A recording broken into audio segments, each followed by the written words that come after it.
What is reality? Reality is perception. What we perceive is real to us. Whether it is a belief, something we see, something we hear, something we remember, even something we imagine. Memories can be distorted over time and still be perceived as real. Information can be encoded and transmitted into the brain through television, through our experiences, social influences, and so much more.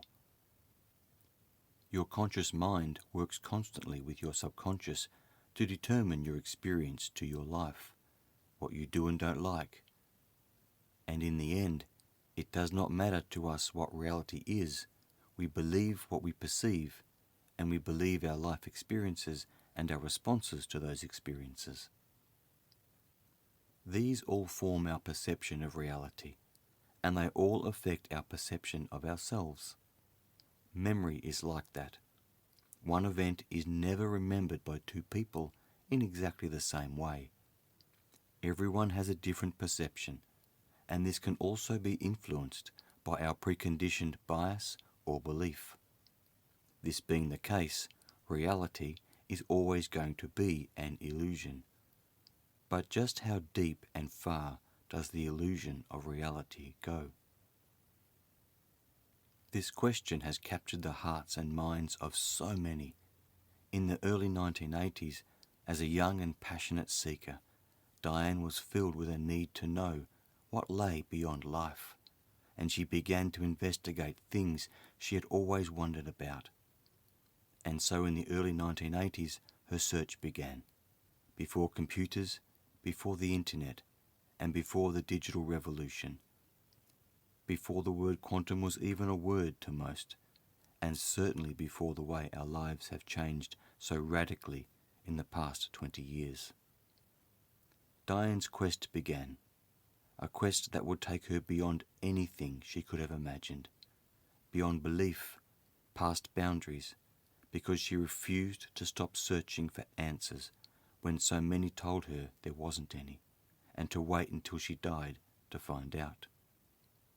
Diane refused to accept there are no answers, and her dedication is ultimately what allows me to speak to you today.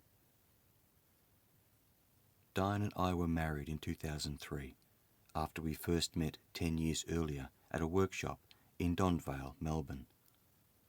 Diane was already an outspoken researcher into the spiritual domain, a gifted intuitive and trance-channel medium, and a profound psychic. She was a foremost expert on the human mind, incorporating the depths of the subconscious, unconscious, and superconscious mind, as well as the human energy field, past life memories, and alternate timeline awareness. During those years, Diane was booked out 3 to 6 months ahead. Such was her gift of prophecy, and her ability to help fellow seekers find answers and awaken to their beauty within. Her lectures and workshops were always to packed gatherings. Such was the compelling nature of her public talks, where Diane spoke of beyond the illusion of this reality, as a woman driven towards the truth, and as a vehicle for a profound message. Diane demonstrated we are a part of the one of all, and just as we, in our conscious state, are the lowest note of awareness of our own higher mind, Diane was the lowest note of the energy known as Elonias. Before I met Diane, I was also on a mission to understand the nature of reality. I had grown up with out-of-body experiences, premonitions, psychic visions, and otherworldly contact that I simply did not understand at the time. As the years passed, I began to train myself in dream recall and deep meditation.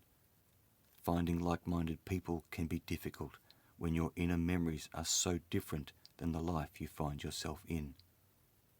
As I turned 20, I struggled to find anyone within the New Age movements and the Theosophical societies who could help me understand.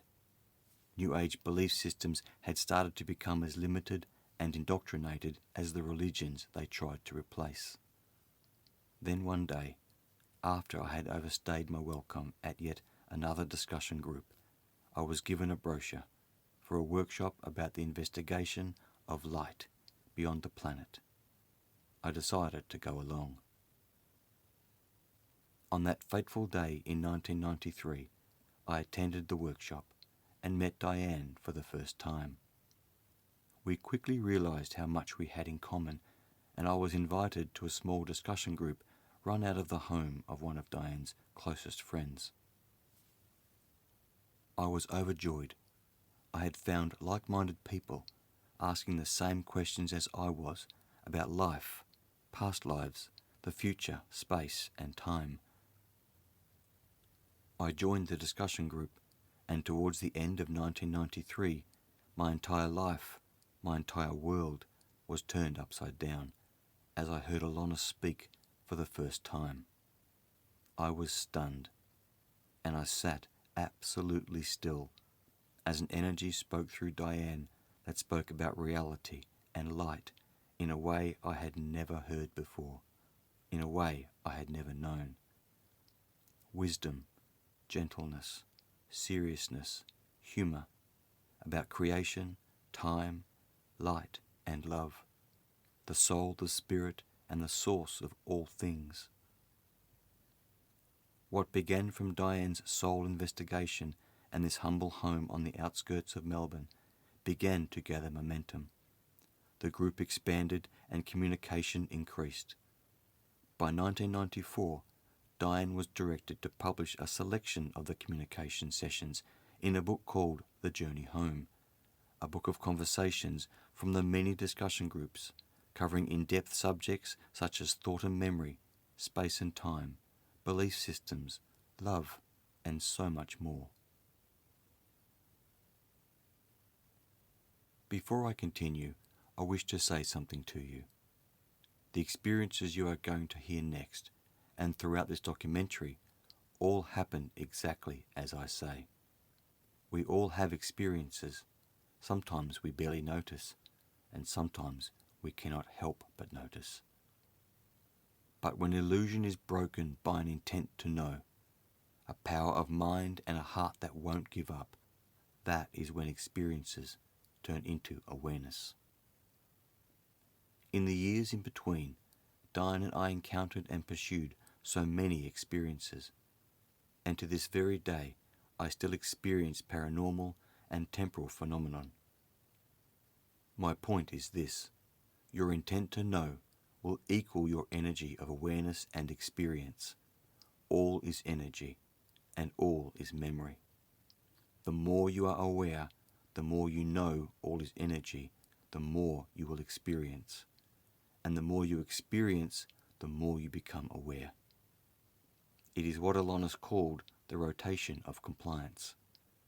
It is like remembering a dream. You get a thread and you pull on that thread, then another and another, until you unravel what was hidden and bring it into plain sight.